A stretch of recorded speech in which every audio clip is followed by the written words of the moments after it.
एक गांव में एक कोर्ट था। वो वहां अकेला कोर्ट था जहां लोग अपनी परेशानियां लेकर जाया करते थे, लेकिन वकील कम होने के कारण वहां कुछ लोग वकालत की भी पढ़ाई करते थे। ऐसे ही वहां दो बच्चे थे जिनका नाम संध्या और रवि था। रवि, तुम्हें पता है प्रियंका मैडम फ्री में वकालत पढ़ा रही हैं? कितना बढ़िया है, वरना बाकी लोग तो बहुत पैसे ले रहे हैं। क्यों ना हम भी प्रियंका मैडम के पास ही चलें। वैसे भी यहाँ के लोगों को वकीलों की बहुत जरूरत है। हाँ चलो, हम दोनों साथ में चलते हैं। संध्या और रवि प्रियंका के पास वकालत पढ़ने चले जाते हैं। तो तुम दोनों भी वकालत पढ़ने आए हो? जी मैडम, हमने सुना है कि आप फ्री में वकालत पढ़ा रही हैं और बाकी लोग बहुत ज्यादा पैसे ले रहे हैं, तो क्या आप हम दोनों को भी पढ़ा देंगी? प्रियंका हल्का मुस्कुराते हुए बोलती है, हाँ क्यों नहीं, मैं तुम लोगों की मदद करने ही तो यहाँ आई हूँ। तुम चिंता मत करो, मैं तुम लोगों को अच्छे से सारी वकालत पढ़ा दूंगी। तुम लोग आज ही से आ जाओ, अब आएगा मजा। मैं पढ़ाऊंगी अब सबको वकालत। रवि और संध्या प्रियंका के पास रोज पढ़ने जाने लगते हैं। उनको देख बहुत सारे बच्चे प्रियंका से वकालत सीखने के लिए तैयार हो जाते हैं। चलो, आज से हम एक नए सिद्धांत के बारे में जानेंगे, लेकिन ये सिद्धांत मैं सारे बच्चों को एक साथ नहीं पढ़ा सकती। इसीलिए मैं एक क्लास खत्म हो जाने के बाद केवल 2 बच्चों को रुकने को बोलूंगी। जो भी यहाँ रुकेगा वो नए सिद्धांत को पढ़ेगा और अपनी कॉपी में लिख के रख लेगा।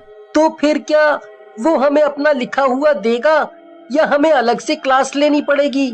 नहीं, सबको अपने अपनी कॉपी में खुद लिखना होगा। और आज प्रीति और शेखर नया सिद्धांत पढ़ने आएंगे। बच्चों के जाते ही प्रियंका अपना चुड़ैल का रूप ले लेती है। कितने भोले बच्चे हैं जो मेरी बात इतनी आसानी से मान जाते हैं।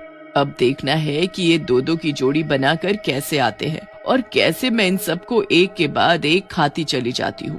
मैं इन सबको मार डालूंगी। बच्चे प्रियंका की बात मान जाते हैं और 2-2 की जोड़ी बनाकर रोज पढ़ने आने लगते हैं। लेकिन कुछ दिनों बाद प्रियंका उनसे बोलती है, सुनो सुनो तुम लोग, मैं कुछ दिनों के लिए अपने केस की वजह से बाहर जा रही हूँ, लेकिन तुम लोग जैसे मैंने तुम्हारी जोड़ी बनाई है वैसे ही रोज उसी समय पर आते रहना, और जो मैंने लिखवाया है वो सामने वाले नोटिस बोर्ड पर दोबारा से लिखकर चिपकाते रहना। ऐसा तुम्हें तब तक करना है जब तक मैं वापस नहीं आ जाती। बच्चे प्रियंका के ना होते हुए भी उसके घर जाते हैं, लेकिन किसी को पता नहीं चलता और वो एक के बाद एक गायब होते रहते हैं। किसी को भी नहीं पता है कि मैं इसी शहर में रहकर इन बच्चों का शिकार कर रही हूँ। कितना सुकून मिलता है, रोज 2 शिकार खुद मेरे घर पर चलकर आते हैं। ऐसे ही प्रियंका रोज 2-2 करके बच्चों को खाती रहती है और उधर उनके घर वाले परेशान होते रहते हैं। रवि और संध्या बाजार अपने लिए कुछ नई किताबें लेने गए होते हैं। तभी उन्हें उन्हीं की क्लास के एक बच्ची की माँ दिखती है। बच्चों, तुम लोग यहाँ कैसे? तुम्हारी तो क्लास चल रही है ना? हाँ, चल तो रही है आंटी, लेकिन सिर्फ 2-2 बच्चों की। आज हमें नहीं जाना। 2-2 बच्चों की? लेकिन मेरा बेटा तो 10 दिन पहले ही गया था क्लास लेने और अभी तक नहीं आया। क्या तुम लोग मुझे अपनी उस टीचर का नंबर दे सकते हो? हाँ, नंबर तो आप ले लो आंटी, लेकिन मैडम अभी इस शहर में नहीं है। क्या पता आपका बेटा कहीं और चला गया हो। एक बार आप बाकी लोगों से भी पता कर लो। नहीं बेटा, वो आखिरी समय क्लास लेने ही निकला था और अभी तक आया नहीं है। मुझे बहुत डर लग रहा है। डरो मत आंटी, मैं जाकर मैडम के घर पर देखता हूँ। शायद वो वहीं रुककर पढ़ाई कर रहा होगा। जैसे ही कुछ पता चलेगा मैं आपको बताऊंगा। रवि और संध्या उस बच्चे की माँ से ये बातें करके सीधा प्रियंका के घर की तरफ चल देते हैं। अरे, वो आंटी तो कह रही थी कि वो बच्चा यहाँ आया था, लेकिन यहाँ तो कोई भी नहीं है। तो ऐसा कैसे हो सकता है कि कोई क्लास लेने आए और यहीं से गायब हो जाए? क्या पता आंटी को पता ना हो और वो कहीं और चला गया हो। दोनों वहाँ से चले जाते हैं और इस बारे में ज्यादा सोचते नहीं है। लेकिन तभी रंजन की मम्मी हड़बड़ाती हुई उन्हें पुलिस स्टेशन जाती हुई दिखाई देती है। अरे आंटी रुको, क्या हुआ? आप इतनी परेशान क्यों हो? कोई परेशानी है? पुलिस स्टेशन क्यों जा रही हैं आप? बेटा, रंजन 7 दिन से घर नहीं आया। हर जगह पता कर लिया लेकिन वो कहीं नहीं गया। आखिरी समय मैंने सिर्फ उसे क्लास जाते देखा था। अभी जाकर क्लास में भी देखा तो वो वहाँ पर भी नहीं दिखा। वहाँ पर उसकी टीचर भी नहीं दिखी कि मैं उनसे कुछ पूछती। हाँ, वो हमारी मैडम अभी इस शहर में नहीं है, लेकिन जब से वो इस शहर से गई है तब से हमें ये दूसरी बार पता चल रहा है कि बच्चे घर नहीं जा पा रहे हैं। क्या ये किसी और के साथ भी हुआ है? मतलब कोई हमारे बच्चों को पकड़ तो नहीं रहा? मुझे जाने दो, पुलिस स्टेशन में जाकर देखना चाहती हूँ कि आखिर क्या हो रहा है। ठीक है आंटी, आप जाकर पुलिस को बताइए और हम जरा मैडम से बात कर लेते हैं। रवि प्रियंका को फोन लगाता है। पूरी घंटी बजने के बाद भी प्रियंका फोन नहीं उठाती। मुझे कुछ गड़बड़ लग रही है रवि, कहीं प्रियंका मैडम ही तो कुछ नहीं कर रही ना? तुम पागल हो, प्रियंका मैडम कितनी अच्छी हैं, वो हमें फ्री में पढ़ा रही हैं, वो हमारे साथ ऐसा क्यों करेंगी? कुछ भी मत सोचो। मैं सोच नहीं रही हूँ, मुझे जो लगा वो मैं बता रही हूँ। संध्या, मुझे लगता है कि हमें प्रियंका मैडम के घर जाकर रुककर वहाँ देखना होगा कि वहाँ ऐसा क्या हो रहा है जिसकी वजह से बच्चे घर नहीं जा पा रहे हैं। तुम भी क्या लोगों की बातों में आ रहे हो? तुम्हें तो पता है ना मैडम कितनी अच्छी है। दोनों अभी यही सब सोच रहे होते हैं और वहाँ प्रियंका एक और लड़के को मार कर खा रही होती है। मजा आ गया। बस ऐसे ही मुझे रोज दो लोग मिलते रहे तो शिकार करने का मतलब ही नहीं बनेगा। मैं ऐसे ही खा खा कर जिंदा रहूंगी और किसी को पता भी नहीं चलेगा। सब सोचेंगे कि मैं कितनी अच्छी हूँ। संध्या, मैं तुमसे एक बार और कहता हूँ, वरना मैं अकेला चला जाऊंगा।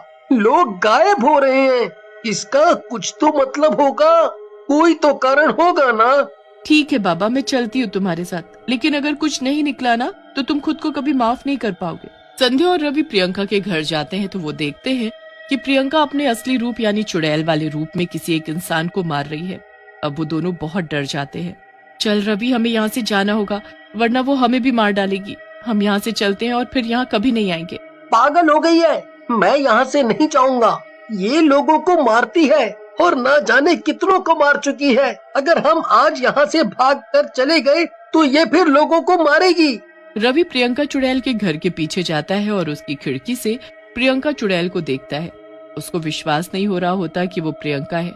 वो उसको फिर से एक बार रूप बदलते हुए देखना चाहता है। तभी प्रियंका चुड़ैल से फिर प्रियंका बन जाती है और वहाँ से निकल जाती है।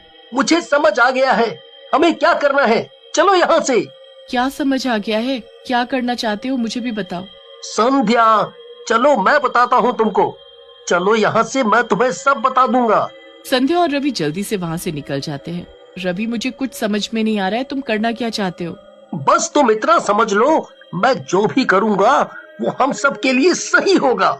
रवि उन बच्चों के पास जाता है जो आज प्रियंका के घर जाकर पढ़ने वाले होते हैं और उन्हें किसी तरह मना लेता है कि वो आज पढ़ने ना जाए।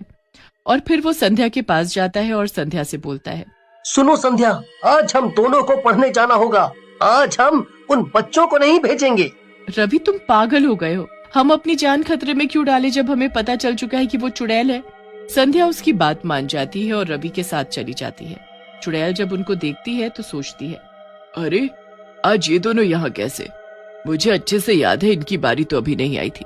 खैर, मुझे क्या, मेरा भोजन तो आ गया, मैं अब इन दोनों को भी नहीं छोड़ूंगी। चुड़ैल प्रियंका का रूप लेकर उन दोनों के पास जाती है। अरे बच्चों, तुम दोनों आज यहाँ कैसे? वो सब छोड़ो और ये बताओ, तुम यहाँ कैसे? मैं तो आज ही लौटी हूँ। क्यों, क्या हुआ? जैसे ही प्रियंका रवि के पास बढ़ती है, रवि उसकी आंखों में मिर्च डाल देता है। मिर्च डालते ही प्रियंका गुस्से में चुड़ैल बन जाती है। ये क्या होशियारी दिखा रहे हो मुझे? तुम लोग ये मत सोचना कि मैं कुछ नहीं कर पाऊंगी। रुको, तुम दोनों को अपनी जान से आज हाथ धोना पड़ेगा। इससे पहले कि चुड़ैल कुछ कर पाती, रवि अपने बैग से तेजाब की बोतल निकालकर उस पर फेंक देता है। अरे नहीं, मेरा चेहरा जल रहा है। अरे कोई बचाओ मुझे।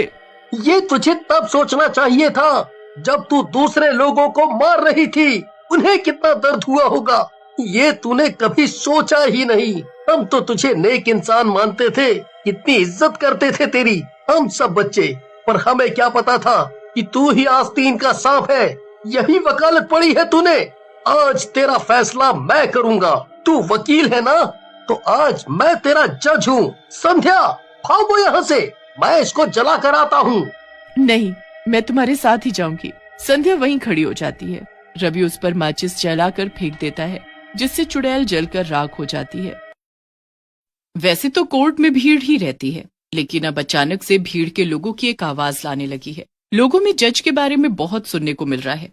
अरे जल्दी जल्दी यहाँ से निकलो, शाम होते ही यहाँ पर अलग ही माहौल हो जाता है। क्या कह रही हैं बहन जी? अलग माहौल कैसा? और आप यहाँ पर किस लिए आई थी? मैं तो यहाँ पर अपने जमीन के चक्कर में आई थी। खैर वो छोड़िए, यहाँ से बस जल्दी निकलिए क्योंकि यहाँ पर खिड़की दरवाजे सब बंद होने लगते हैं 5 बजे के बाद।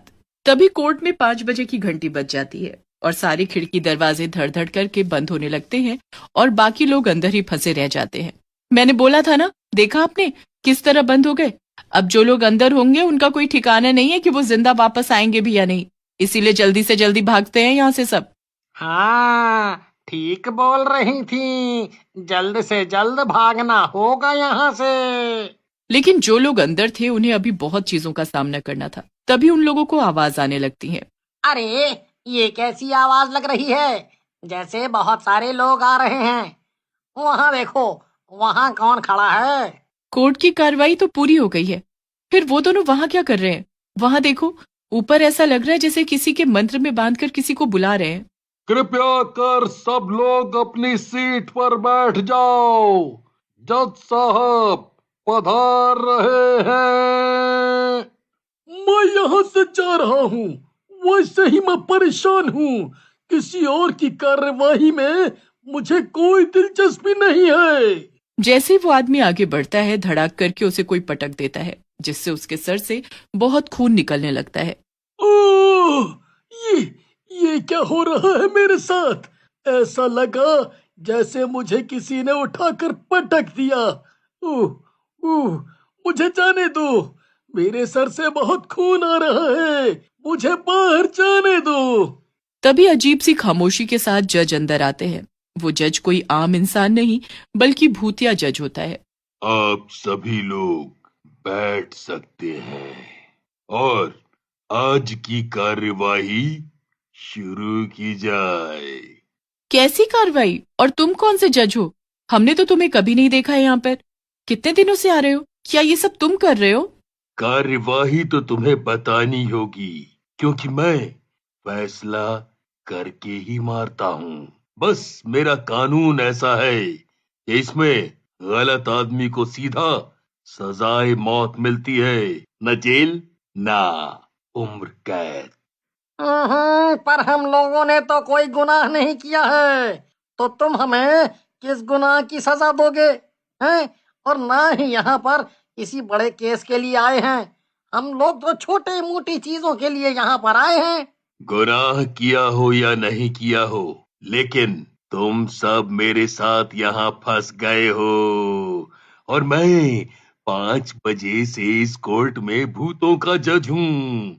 या तो तुम लोग यहाँ चुपचाप बैठे सब तमाशा देखो और किसी ने किसी तरह की चालाकी दिखाई तो मैं तुम सबको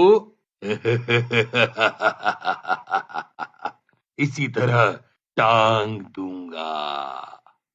मुझे नीचे उतार दो, मुझे नीचे उतार दो, मुझे माफ कर दो। मैं बैठकर पूरी कार्यवाही देखूंगा, मैं अब कुछ नहीं बोलूंगा। बस बस मुझे नीचे उतार दो, तुम भूतों को जो करना है करो। इसीलिए बोल रहा था कि चुपचाप बैठो, वरना तुम सब मेरी ताकत नहीं जानते हो। अब मुझे अपनी कार्यवाही करने दो।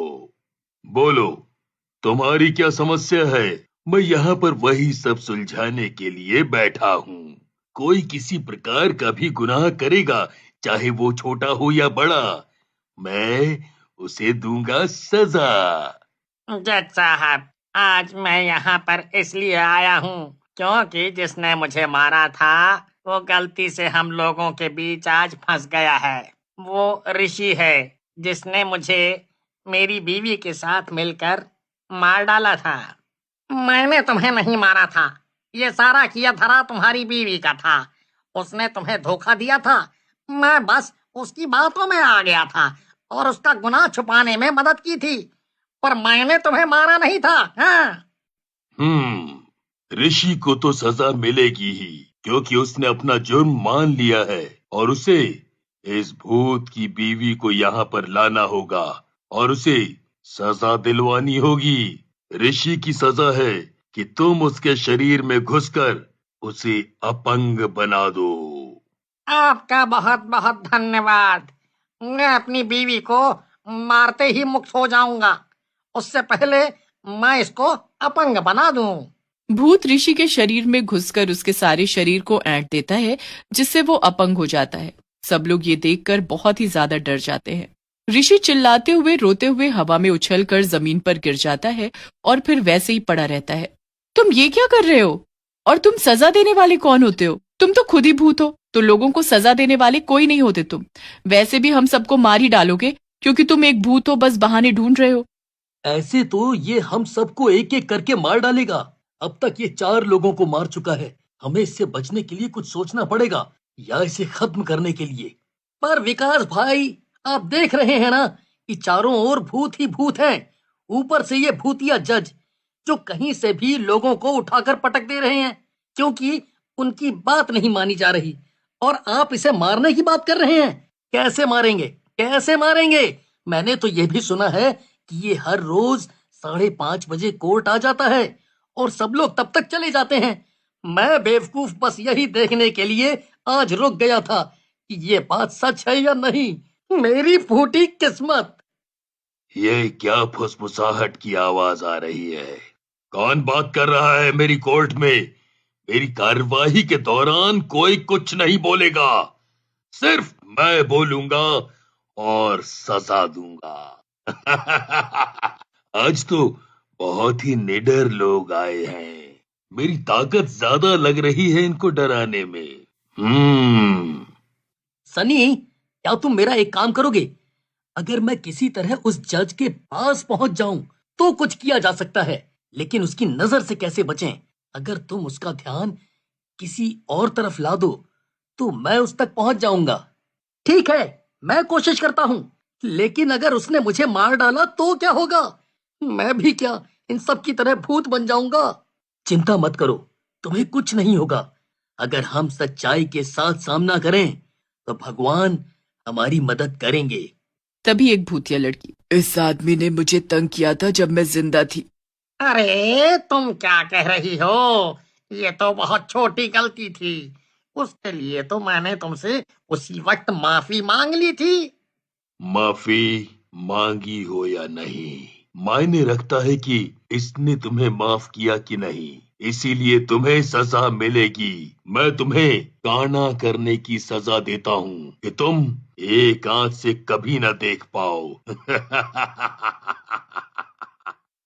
जज साहब, आप सिर्फ इंसानों को ही सजा देते हैं, या फिर अगर कोई मरकर भूत बन गया और लोगों को परेशान कर रहा है तो उसको भी सजा देते हैं? मैं सभी को सजा देता हूँ, पर जो मरकर भूत ही बन गया है उसके लिए क्या सजा? क्यों? अगर कोई किसी के साथ बुरा करके मर गया तो उसे भी तो सजा मिलनी चाहिए। मरने के बाद भी नहीं तो आपका फैसला तो गलत हो जाएगा, है ना?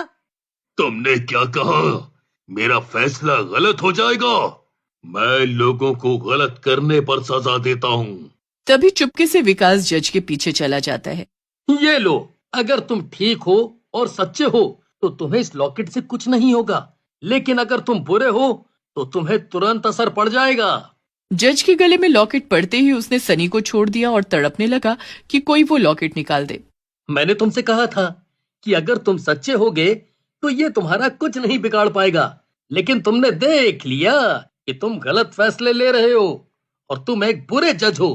इसीलिए अब तुम्हें खत्म होना ही होगा। जज के राख होते ही सारे भूत भी गायब हो गए और सारे खिड़की दरवाजे भी खुल गए। जो लोग घायल थे वो वैसे ही रहे।